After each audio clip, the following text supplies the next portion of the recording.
So you're wondering how to tell if the rocks you're tumbling are ready to move on to the next stage or not. They might look smooth, but are they really ready? Here's what to look for. This batch of rocks just came out of 1 week in stage 1 with 60/90 coarse grit. They look pretty good, but they might need to tumble for another week in stage 1 grit. Knowing when to move them from stage 1 to stage 2 can be difficult because that first stage is where the real shaping action happens. You don't want to over-tumble them and risk fracturing or bruising, but at the same time you don't want to send them on before they're ready and wind up with less than stellar shine at the end. I like to look over each rock individually and sort them into one of 3 piles. All good for stage 2, needs more time in stage 1, and the maybes. Feeling the rocks is just as important as looking at them. Do they still feel rough? Do they have any cracks or holes that might trap grit in later stages? Are there any sharp edges? You might want to move a rock forward even if it's not quite ready because you don't want it to get any smaller. And sometimes you might want to leave one in for longer than it needs to reveal more of the pattern inside. It can be helpful to dry the rocks before you do this because how they look wet can be deceptive. Not only will they look shiny when wet, even if they're totally matte dry, they'll also look a little smoother than they really are. Bruising, which is a sort of white frosty look around the edges of rocks that can happen if they're over tumbled, is also something you won't notice if the rocks are wet. While you're looking the rocks over, I also suggest that you look out for any that might need to be removed from the batch entirely. Any rocks that seem to be crumbling instead of smoothing out are likely too soft to be tumbled and should be taken out. They'll just continue to crumble until there's nothing left of them, and they might scratch your other rocks in the process. Same goes for any rocks that are cracking or look like they might break. You can always take them out, break them along the existing fracture lines with a hammer, although please wear gloves and safety glasses if you do, and then throw them into your next batch of rocks if you still want to tumble them. These are all regular rocks that I found by a local river. Most are Jasper, with a few other unidentified friends mixed in.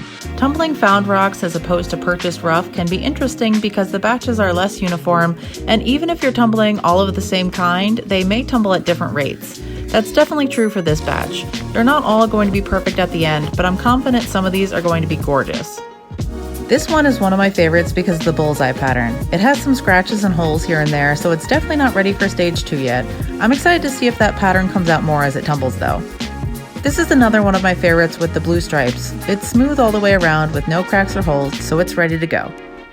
This one I think may actually be an agate that just so happened to sneak into my Jasper bin. You can tell by the banding all the way around it and the fact that it is slightly translucent. This little guy is probably quartzite. It has lots of holes and cracks and is not even close to ready. I may take this one out of the batch eventually, but for now it can stay. This is an unusual one. I'm not exactly sure what it is, but it's tumbling well so far. It has a few marks, but they're so small that I think they might come out in stage 2. This is a really pretty one. I believe I found this Jasper on the beach in Cape May, New Jersey. It's already perfectly smooth, but a little more tumbling might bring the blue pattern out more. This is a beautiful brown Jasper, but it has some decent sized craters in it. Another week in coarse grit might smooth those down, but 3 weeks total would probably be better. Here's another really rough one. It's got some big cracks and rough edges. This is another gorgeous Jasper from Cape May. I always know which came from there because I find a lot more pale gray and blue ones there, while I usually only find brown and dark blue ones at the river. When your rocks are all sorted into piles, check which is the biggest. For me, it's the not ready pile. I like to keep my batches together when possible, so I usually just decide what to do with the whole group based on whatever the biggest pile is. But you can always set the ones that are ready aside, for example, and just put the not readies and the maybes back in. The maybes can go either way. I decided to put this whole batch of rocks back into stage 1 with 60/90 grit. Even though some were ready, another week probably won't hurt them. These are Jasper, which is a fairly hardy rock. If the rocks you're tumbling are softer, it's a good idea to set aside the ones that are ready to avoid over tumbling. For stages 2, 3, and 4, I always just tumble them for a little over a week. You don't have to go through the sorting process again, although you definitely can if you like. You won't see much difference in appearance between the stages except for possibly a little shine after stage 3. As always with rock tumbling, feel free to experiment and have fun with it. If you have any questions about the rock tumbling process, please let me know in the comments below, and don't forget to like and subscribe. Happy tumbling!